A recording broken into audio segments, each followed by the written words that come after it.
Assalamualaikum warahmatullahi wabarakatuh. Waalaikumsalam warahmatullahi wabarakatuh. Selamat pagi dan salam sejahtera untuk kita semua. Mudah-mudahan adik-adik hari ini dalam keadaan sehat walafiat. Namun sebelum kita memasuki materi, terlebih dahulu Ibu akan mengabsen. Ada yang tidak hadir hari ini? Ada Bu. Siapa semua yang tidak hadir? Ricky, ya. Ada kabar? Tidak ada. Tidak ada. Baik, mudah-mudahan kita doakan bersama Ricky minggu berikutnya bisa ketemu lagi dengan kita untuk melaksanakan pembelajaran bersama. Hari ini seperti biasa kita akan melanjutkan materi sebelumnya yang kita bicarakan tentang bilangan. Ini masih ada hubungan dengan bilangan. Jadi hari ini merupakan pertemuan keempat materi pokok bilangan kelipatan dan faktor serta KPK dan FPB. Apa itu KPK FPB nanti akan dijelaskan selanjutnya. Namun sebelum kita melangkah yang lebih jauh, perlu ada diketahui pencapaian apa yang harus kita capai pada pertemuan hari ini. Yang pertama adalah bahwa setelah mempelajari materi ini, mahasiswa mampu memahami konsep dasar pembelajaran matematika sekolah dasar. Yang kedua, mampu menganalisis permasalahan sehari-hari dengan menggunakan konsep matematika sekolah dasar. Yang ketiga, terampil melakukan penilaian materi-materi pembelajaran matematika sekolah dasar. Dan yang keempat adalah terampil membuat alat peraga pembelajaran matematika sekolah dasar. Ini adalah capaian pembelajaran mata kuliah. Selain capaian pembelajaran mata kuliah, kemampuan akhir yang diharapkan adalah mahasiswa mampu memahami dan menjelaskan pokok bahasan yang diselenggarakan. Yang kedua, mampu memahami bilangan, kelipatan, dan faktor, dan mampu memahami konsep pembentukan KPK dan FPB. Sebelum lanjut, model pembelajaran yang kita gunakan hari ini adalah metode ceramah yang sedang berlangsung, problem based teknik, diskusi atau tanya jawab, dan juga penugasan. Baik adik-adik, model pembelajaran hari ini Ibu akan menggunakan model ceramah, problem based teknik, diskusi dan tanya jawab, serta penugasan. Peta konsep. Sebelum kita mempelajari, kita memang harus mengetahui dulu peta konsep apa yang akan Anda pelajari untuk hari ini. Jadi kelipatan dan faktor itu terdiri menjadi 3 bagian ya, subnya, yaitu tentang kelipatan yang akan dibicarakan kita pelajari hari ini adalah tentang kelipatan. Yang kedua yaitu bilangan prima, dan yang ketiga itu adalah faktor. Nah, yang terkait dengan kelipatan itu ada yang disebut dengan kelipatan suatu bilangan. Kelipatan suatu bilangan, dari kelipatan suatu bilangan itu juga akan memunculkan kelipatan persekutuan terkecil yang disebut dengan KPK. SD sudah dipelajari, SMA dipelajari, SMP dipelajari, SMA juga dipelajari. Dan ternyata di PGSD ini, karena Anda akan menjadi calon guru sekolah dasar, maka kita ketemu lagi konsep itu. Karena nanti kalian ini akan mengajarkan pembelajaran matematika di SD. Karena perlu diketahui bersama bahwa selalu Ibu sampaikan bahwa pembelajaran di SD itu berbeda dengan SMP maupun SMA. Sehingga kelas-kelas dasar itu konsepnya yang harus kita tanamkan di dalam pembelajaran itu sangat penting. Penguasaan konsep guru di dalam mengaplikasikan pengetahuan yang dia peroleh kepada siswa, khususnya siswa sekolah dasar, apalagi siswa kelas 4, 5, dan 6. Kemudian faktor, tentang faktor ini ada yang disebut dengan faktor suatu bilangan, faktor persekutuan terbesar, atau yang disingkat dengan FPB, bilangan kelipatan dan faktor, serta KPK dan FPB. Kelipatan dan faktor itu terdiri dari subkelipatan, submateri yaitu tentang kelipatan, bilangan prima, dan faktor. Kelipatan sendiri akan terbagi menjadi 3 yang akan kita pelajari. Yang pertama yaitu kelipatan suatu bilangan, kemudian kelipatan persekutuan terkecil atau yang biasa disebut dengan KPK, dan yang ketiga adalah pemecahan masalah terkait dengan penerapan konsep KPK, kelipatan persekutuan terkecil. Yang berikutnya adalah bilangan prima. Bilangan prima itu sendiri adalah nanti yang akan kita gunakan faktor primanya yang untuk menyelesaikan permasalahan terkait dengan faktor persekutuan terbesar. Faktor ini bagiannya adalah faktor suatu bilangan, faktor persekutuan terbesar atau FPB, dan pemecahan masalah terkait dengan faktor persekutuan terbesar. Baik, sebelum kita masuk ke pengertian kelipatan, pertemuan sebelumnya kita bicara tentang bilangan. Masih ingat? Bilangan asli itu dimulai dari angka berapa? 1. Oke, bilangan asli ya. Asli. Tuliskan di sini asli. Bilangan asli itu dimulai dari 1, 2, 2, 3, 3 dan seterusnya. Sekarang bilangan cacat dimulai dari angka berapa? 0. Kalau Anda bilangan cacat dimulai dari angka berapa? 0. Yakin toh? Yakin. Oke, bilangan cacat dimulai dari 0, 1, 2, 3 dan Seterusnya. Ini harus diingat baik-baik karena nanti ini konsep kelipatan ini terkait dengan bilangan-bilangan ini. Yang berikutnya, Anda pernah mengenal bilangan bulat? Bukan yang bulat-bulat, bilangan bulat. Siapa yang tahu bilangan bulat? Apa itu bilangan bulat? Dimulai angka berapa sampai berapa? Bilangan yang terdiri dari saya bawa lagi Anda ke kiri. Ini ada satu garis bilangan. Ini 0, ini 1, 2, 3 dan seterusnya. Di sini ada negatif 1, negatif 2, negatif 3. Ini adalah bilangan bulat. Kalau begitu terdiri dari bilangan negatif dan ini adalah bilangan bulat negatif dan ini bilangan bulat positif. Ini bahasa kita akan digunakan dengan kelipatan. Nah sekarang, kalau bicara tentang suatu kelipatan suatu bilangan itu adalah bilangan yang merupakan hasil kali. Bilangan yang merupakan hasil kali bilangan tersebut dengan bilangan bulat positif. Nah inilah kita gunakan. Jadi yang kita gunakan adalah bilangan bulat positif. Kalau misalnya kita bicara tentang kelipatan, misalnya kita mulai dari kelipatan. Apa itu kelipatan? Tadi sudah dijelaskan. Misalnya contohnya 2, tuliskan kelipatan daripada 2. Sesuai dengan pengertiannya, maka 2 ini hasil daripada perkalian dengan bilangan bulat positif, itulah namanya kelipatan. Berarti 2 ini 2 kali 1 2 kali 2 4 kali 3 6 dan seterusnya. Ini dia. Ini kelipatan 3. Berarti 3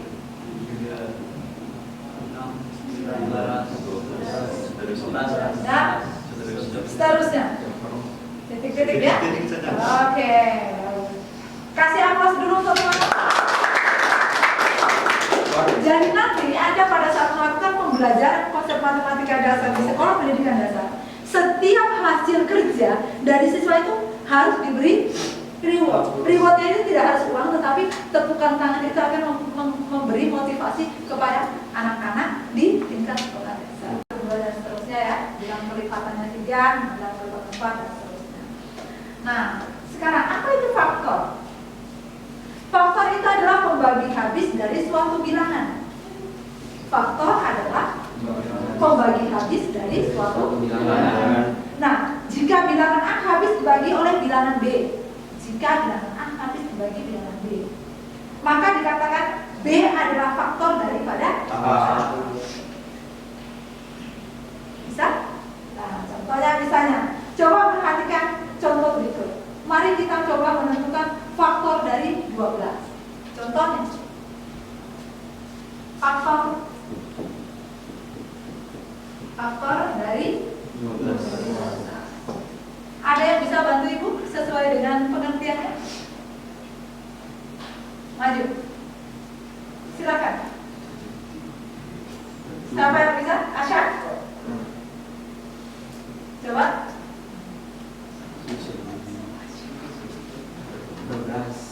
12. Nanti ada cara lain untuk menentukan faktor dari 12.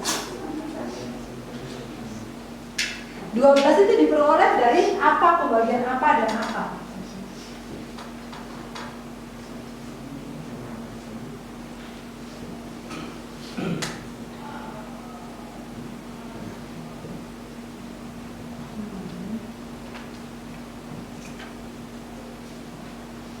Faktor 12 stop ya. Karena cuma sampai 12. Oke. Baik.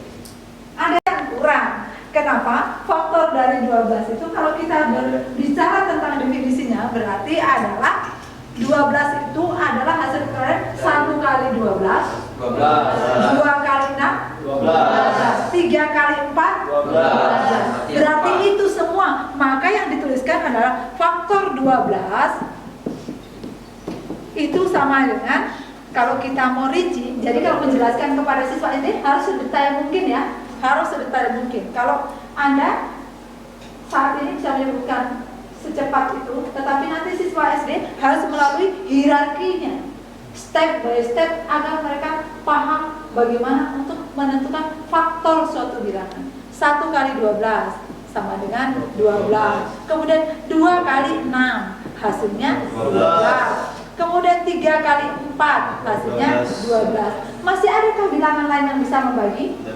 Tidak ada. Oleh karena itu, maka faktor dari 12 adalah 1, 2, 3, 4, 6, dan 12 itu sendiri. Bilangan pokoknya itu adalah 12.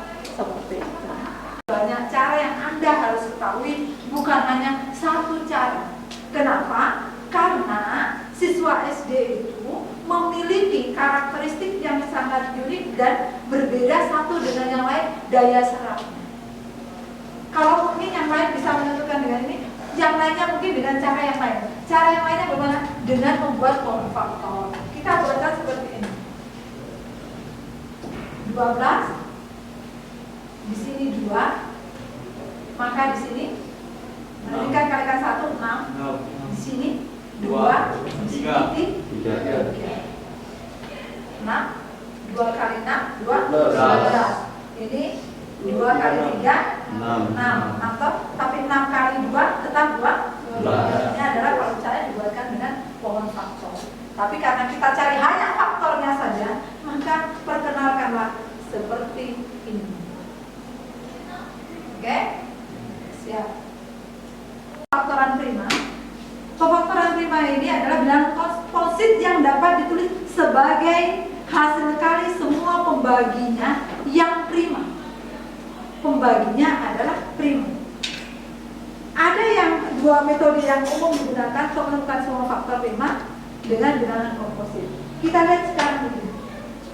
Bilangan prima. Masuk kita konsep bilangan prima.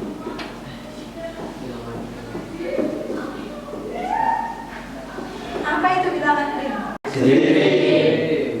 Dia tidak mau berbagi dengan orang lain. Bilangan yang sendiri. Sehingga bilangan prima itu dimulai dari angka berapa? 2. Oke. Setelah 2 angka berapa? 3. Setelah 2 angka berapa? Kalau 2 ke 4 berarti bilangan genap dong. Yang tidak bisa dibagi. Sekarang gini. Bilangan 2 bisa dibagi dengan angka 2. Apakah bisa dibagi dengan bilangan yang lain? Tidak bisa. Maka bilangan prima itu 2 merupakan awalan daripada bilangan prima. Yang berikutnya, kalau Anda sebutkan tadi angka 4, angka 4. Apakah angka 4 bisa dibagi selain angka 4? Bisa. Bisa dibagi dengan 2. Kalau begitu apakah dia masuk bilangan prima? Tidak. Anda sendiri yang menjawab pertanyaannya sendiri. Jadi kalau begitu habis 2, 3. Setelah 3, 5. Oke, setelah 5, 7. Kemudian 9 atau 11? 9. Ini ada 2 jawabannya, 9 dan 11. Pertanyaannya, 11 bisa dibagi 3? Tidak. Bisa, 3 kali 3? Tidak. Makanya kalau begitu, 9 bukan bilangan prima. Tapi dia 11. Nah ini dia. Nanti kalau Anda menjelaskan pada jenjang pendidikan sekolah dasar, lagi-lagi Ibu ingatkan, Jangan sampai salah menjelaskan, karena nanti akan menjadi kesalahan turun-temurun.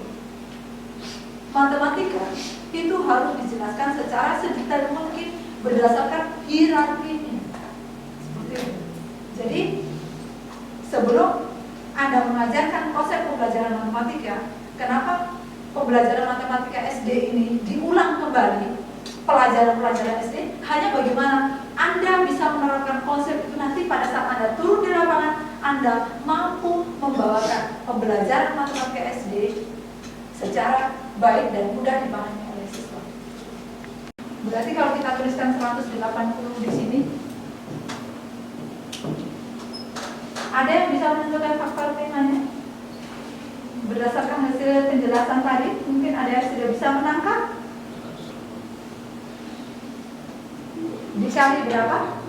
Ya, coba ini sama dengan berapa? Kalau kita carikan ini faktor prima itu, faktor prima dari 180 adalah 2, 3 kali 5, 2 kali 2, atau dapat dituliskan 2 pangkat 2 kali 3 pangkat 2 kali 5. Ya? Sangat mudah kan? Nah, inilah konsep nanti yang Anda harus bisa jelaskan kepada siswa sekolah dasar. Bagaimana untuk mencari pembagian dari angka yang paling sederhana. Jangan langsung Anda bagi 5. Anda kesulitan, apakah bisa? Bisa saja bagi 5. Ini bagi 3. Hasilnya berapa? 18 bagi 3, 60. Ya kan? 60 bagi 2 atau bagi 3? Bahagi 3 dapat 2? Bahagi 2 dapat 10. Bahagi 2 dapat 5. Sama tidak dengan ini? Sama. Maka cara yang berbeda. Jadi nanti kalau ada misalnya siswa menjawab dengan cara begini, berarti benar. Cara begini juga benar. Yang penting hasil akhir adalah benar. Besar. Dari faktor prima tadi, kita bisa gunakan untuk menyelesaikan permasalahan sehari-hari. Nah, sekarang ada yang perlu Anda kerjakan, ya, soal lihat pada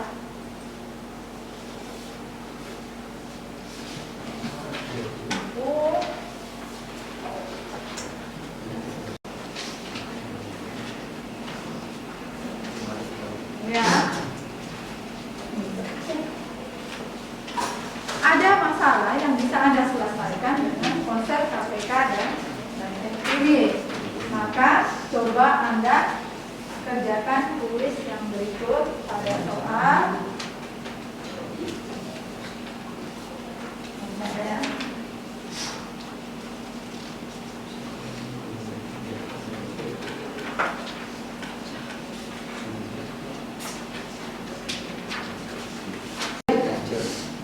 Konsep KPK itu dapat bisa menyelesaikan masalah sehari-hari dengan menggunakan konsep tersebut tanpa kita sadari. Misalnya seperti ini, ada kasus 2 orang anak saling berteman, misalnya Aco dan Uco.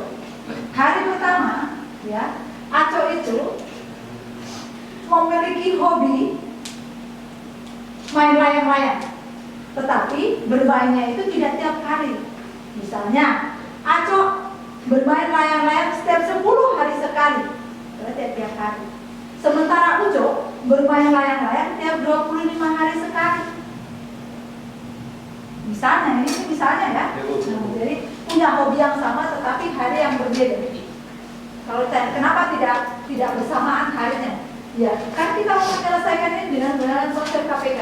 Maka dari 2 hal tersebut, hari yang berbeda, jika, saya pertanyaannya, jika tanggal 1 Maret, tanggal 1 Maret, mereka melakukan atau bermain bersama-sama pada tanggal 1 Maret. Tanggal berapa mereka akan ketemu kembali untuk bermain layang-layang? Berarti tanggal berikutnya. Untuk mencari itu, maka kita akan menerapkan konsep KPK, kelipatan persekutuan terkecil. Kelipatan dulu dari, yaitu karena Aco ini bermain-main setiap tanggal 10 hari sekali, maka kita tulis Aco ini kan 10. Kelipatan daripada 10 ini adalah sama dengan 2 kali 5. Ada angka lain selain 2 kali 5 yang bisa membagi 10? Tidak ada. Berarti stop. Kelipatan 10 adalah 2 kali 5.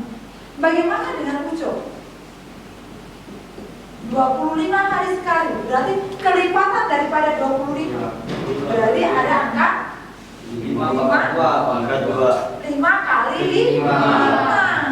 Nah, ini 5 kali 5 sama dengan 5 pangkat 2. Nah, seperti itu.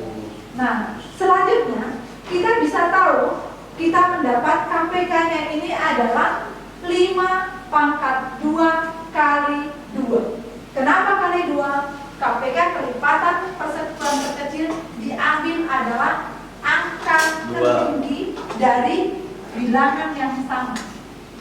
Yang tidak punya pasangan tetap dimasukkan. Maka KPK dari 10 dan 25 itu sama dengan 2 kali 5 pangkat 2. Kali ini yang diambil dan angka ini. Berarti sama dengan 50. Apa selesai? Belum. Nah, konsep matematika yang berikutnya terkait dengan FPB, faktor persekutuan terbesar yang kita gunakan untuk menyelesaikan masalah sehari-hari. Contohnya adalah sebagai berikut misalnya. Dalam memperingati hari ulang tahun, Mona, Santi, dan Tina ini bagian kue pia, coklat dalam satu bingkisan. Sekarang kue pianya itu ada 100 buah. Tahu kue pia? Tahu. Nah, kalau di SD itu mengajarkan di SD jangan menuliskan makanan yang tidak dikenali siswanya. Nanti dia sibuk membayangkan apa itu. Maka gunakan contoh makanan yang sehari-hari pernah dia lihat dan pernah dia makan. 100 buah. Sedangkan ada coklat 150 buah. Pertanyaannya, berapa paket yang bisa dibuat dengan mengkombinasikan antara 150 coklat dan 100 buah kue pia?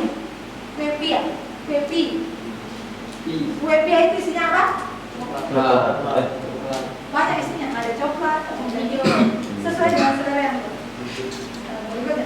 Nah, sekarang maka yang kita gunakan adalah tentukan terlebih dahulu faktor daripada 100. Ada yang bisa menuliskan faktor 100? Setiawan, tuliskan faktor 100.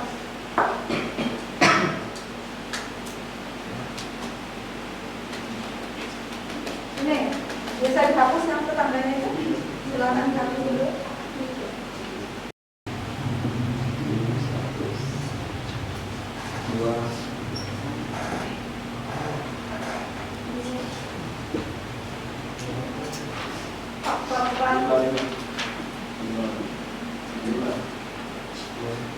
Kalau tidak paham boleh dengan menggunakan pohon faktor lebih mudah. 100 bahagi 2 dapat 50 bagi 2.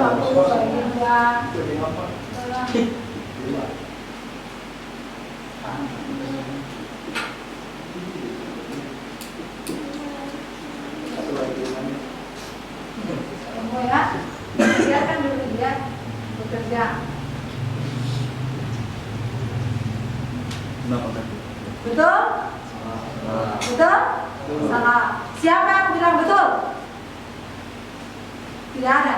Berarti jawabannya bukan salah tetapi belum tepat. Ada yang bisa memperbaginya? Silakan. Nah. Pas topinya.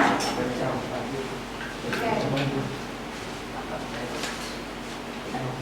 Ini. Oke, silakan. Ini satu angka saja berubah, nilainya jadi berubah karena tidak cukup 100.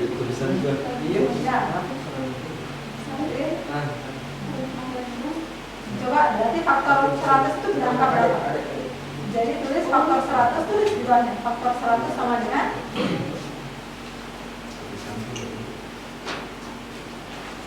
iya, kalian kami pasti harus belajar menulis yang bagus. Karena di SD itu kalau jangan sampai tulisan Anda sendiri tidak bisa baca. Bagaimana siswanya? Oke. Itu adalah ya, 2 kali 2 5 kali ring atau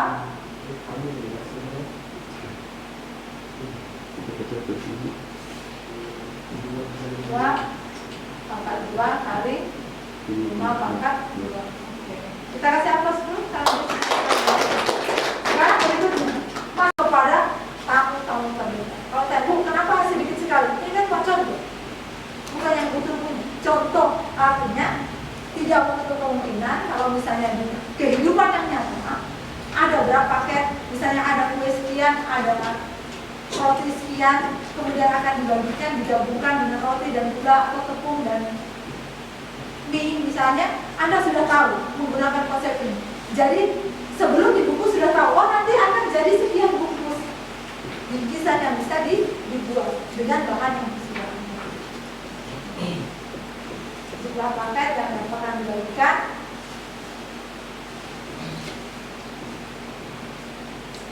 sebanyak 50 Pak. Kenapa 50 bisa dijelaskan?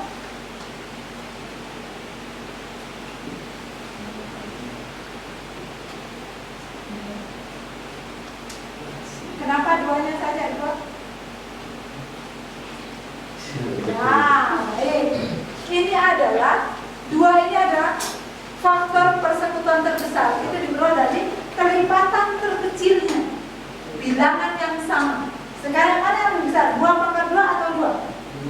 2. Sekarang kenapa 3 tidak dimasukkan? Karena tidak punya pasangan. 5 pangkat 2 sama dengan 5 pangkat 2. Maka salah satunya diambil, sehingga MPV daripada 100 dan 160 itu adalah 52 kali 5 pangkat 2. Oke, kita kasih apelnya. Terima kasih ya adik-adik, bahwa hari ini karena waktu sudah mendekati habis, ada tugas yang harus dikerjakan di rumah sebagai latihan. Terima kasih sudah memberi kesimpulan terhadap teman yang sudah Anda berikan. Berarti melihat daripada resume yang sudah Anda buat, itu Ibu bisa simpulkan pemahaman Anda terkait dengan materi hari ini sudah sangat baik. Sebagai tugas, minggu depan kita akan membahas tentang konsep pecahan biasa dan pecahan desimal. Silakan Anda pelajari di rumah sebelum kita memasuki materi tersebut. Terima kasih atas perhatiannya. Mohon maaf atas segala kekurangan. Saya akhiri. Wabillahi taufiq wal hidayah. Wassalamualaikum warahmatullahi wabarakatuh. Dan tetap semangat belajar agar sukses di masa depan. Amin.